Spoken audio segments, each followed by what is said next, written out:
Hello, good afternoon students. आज हम बात करने जा रहे हैं कॉग्निटिव रेवोल्यूशंस। पिछला जो वीडियो में हमने डिस्कस किया था ट्रांसपर्सनल साइकोलॉजी। जो ट्रांसपर्सनल साइकोलॉजी था वो हमने देखा था कि किस तरीके से जो ट्रांसफॉर्मेशन होती है पर्सनालिटी की, जो हमने बात किए थे, जिस तरह से हमारा माइंड एंड बॉडी से जो कंपोनेंट्स होती है वो हमारा जो मेन मकसद था ट्रांसपर्सनल होने का। तो यहाँ पे हमने इमर्जेंस ऑफ साइकोलॉजी यूनिट 10 का जो पार्ट है, यूनिट 10 में हमने बात कर रहे हैं कॉग्निटिव रेवोल्यूशन। हम आप लोगों को पता है जो हम इमर्जेंस साइकोलॉजी में डिफरेंट स्कूल्स के बारे में बात करते हैं, तो डिफरेंट स्कूल में एक कॉग्निटिव साइकोलॉजी एक इंपॉर्टेंट स्कूल हम कहा जाता है, जो रिसेंट डेवलपमेंट होता है। पहले जो हमारा स्ट्रक्चरलिज्म, फंक्शनलिज्म जो डेवलप होते हैं, उसके बाद हम बिहेवियरिज्म डेवलप होते हैं।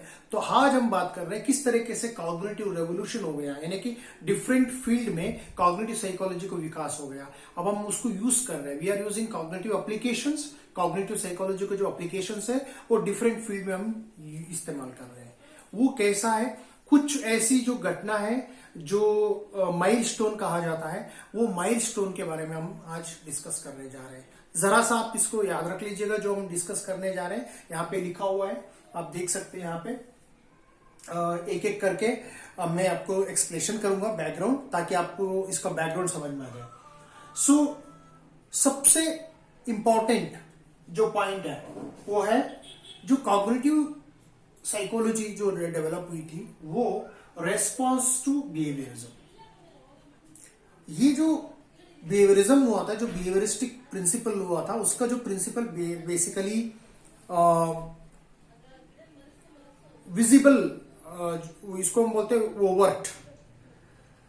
वोवर्ट बिहेवियर को उन्होंने फोकस किया था। बिहेवियरिस्ट थ्योरी जो थे और जो साइकोलॉजिस्ट थे वो वोवर्ट बिहेवियर विच इज ऑब्जर्वेबल, तो इन्होंने उसको अपोज करके एक थॉट प्रोसेस, जैसे कॉग्निटिव बिहेवियरल थेरेपी भी हम आगे बोलेंगे, इसी प्रिंसिपल में डेवलप किया गया है। तो कॉग्निटिव साइकोलॉजिस्ट ने ज्यादा फोकस किया था थॉट प्रोसेस, कैसे थॉट प्रोसेस हमारा बिहेवियर को प्रभावित करते हैं, इसका जो मेन पर्पस था।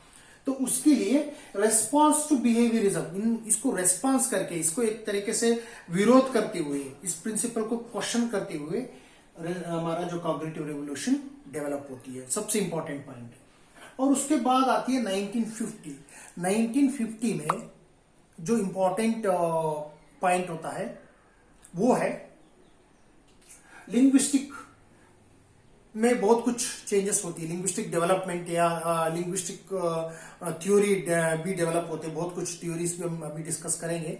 तो वो theory linguistic acquisition, language acquisition, linguistic के बारे में भी हमने बात करते हैं, क्योंकि कॉग्निटिव साइकोलॉजी में एक लिंग्विस्टिक या लैंग्वेज डेवलपमेंट और लैंग्वेज एक्विजिशन एक इंपॉर्टेंट कंपोनेंट्स कहा जाता है। तो एक लिंग्विस्टिक डेवलप हो गया। और न्यूरोसाइंस, आपको पता होगा कि neuroscience is one of the integral part of the psychology का भी पार्ट हम कह सकते हैं, कॉग्निटिव साइकोलॉजी भी हम कह सकते हैं, या न्यूरो साइकोलॉजी भी हम कह सकते हैं। तो ये कॉग्निटिव ये में जो न्यूरो साइंस को जो स्टडी करने का जो डेवलप हो गया, जब हम न्यूरो साइंस स्टडी करने लग गया, ये कॉग्निटिव एस्पेक्ट भी उसमें स्टडी करना बहुत जरूरी हो गया। इसकी वजह से ये न्यूरो साइंस कॉग्निटिव साइकोलॉजी के साथ बढ़ते चले गया।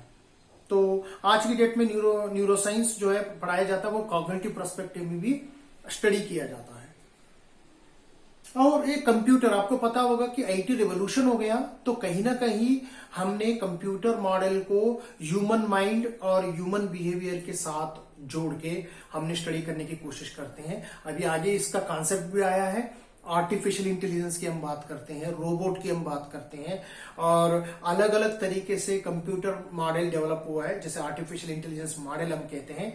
और कुछ हद तक सक्सेसफुल भी हुआ है, कुछ एक्टिविटी जैसे हमने मेमोरी की बात रही, या कुछ अलग रोबोट मॉडल की डिस्कस किया है, तो वो सक्सेसफुल हुआ है।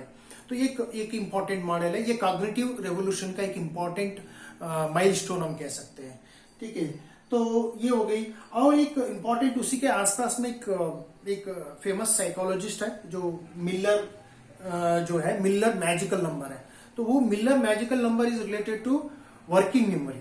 जो हमारा अटेंशन स्पैन होती है वो इधर 7 को माइनस कर सकते हैं, मतलब 7 नंबर को याद कर सकते हैं प्लस एंड -2, या 7 -2 5 एंड 5 + 2 7, यानी कि 7 + 2 जो ये इन्होंने मैजिकल नंबर दिया था, ये भी एक इंपॉर्टेंट है टू स्टडी वर्किंग मेमोरी। तो आज हम उसकी ज्यादा डिटेल नहीं करेंगे, लेकिन मिलर का जो नंबर था ये वर्किंग मेमोरी में बहुत इंपॉर्टेंट प्ले रोल करते हैं, तो ये एक इंपॉर्टेंट था। उसके अलावा foundational work of artificial intelligence, already मैंने पहले पॉइंट भी बता दिया, एक इंपॉर्टेंट डेवलपमेंट हुआ है ताकि इसका जो सही एप्लीकेशंस होने जा रहा है। आर्टिफिशियल इंटेलिजेंस अभी रिसर्च में बहुत ज्यादा डिमांड है due to this cognitive psychology में जो डेवलपमेंट हुआ था, इस फील्ड में जो डेवलपमेंट हुआ था।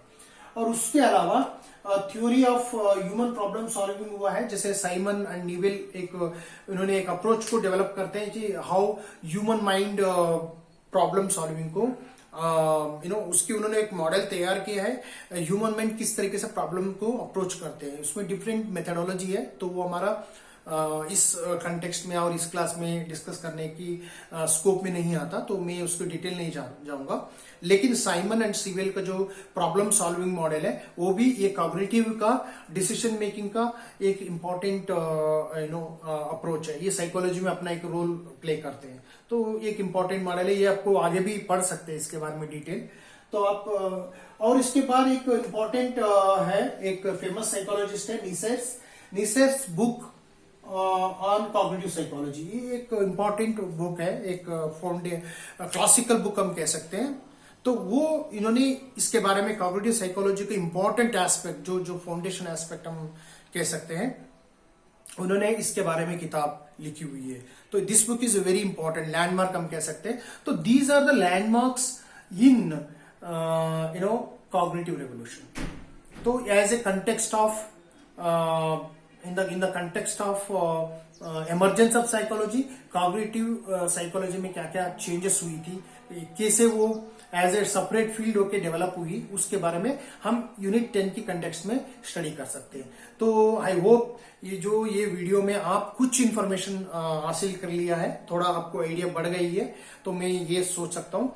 और जो मेरा नेट साइकोलॉजी यूट्यूब चैनल है, कुछ कारण से वो डिसकंटिन्यू हुआ था, कुछ टेक्निकल एस्पेक्ट की वजह से, फिर मैं आज आपके सामने हूं। फिर भी मैंने बीच बीच में वीडियो बना दिया है, लेकिन कुछ कारण की वजह से वो डिसकंटिन्यू हुए थे, मतलब स्लो हुए थे जो वीडियो आने का। अब हम वीडियो को शुरू करेंगे जो कंटिन्यू वे में आप लोगों को जो मदद हो सकती है, जो आने वाले 2021 की नेट एग्जाम के लिए।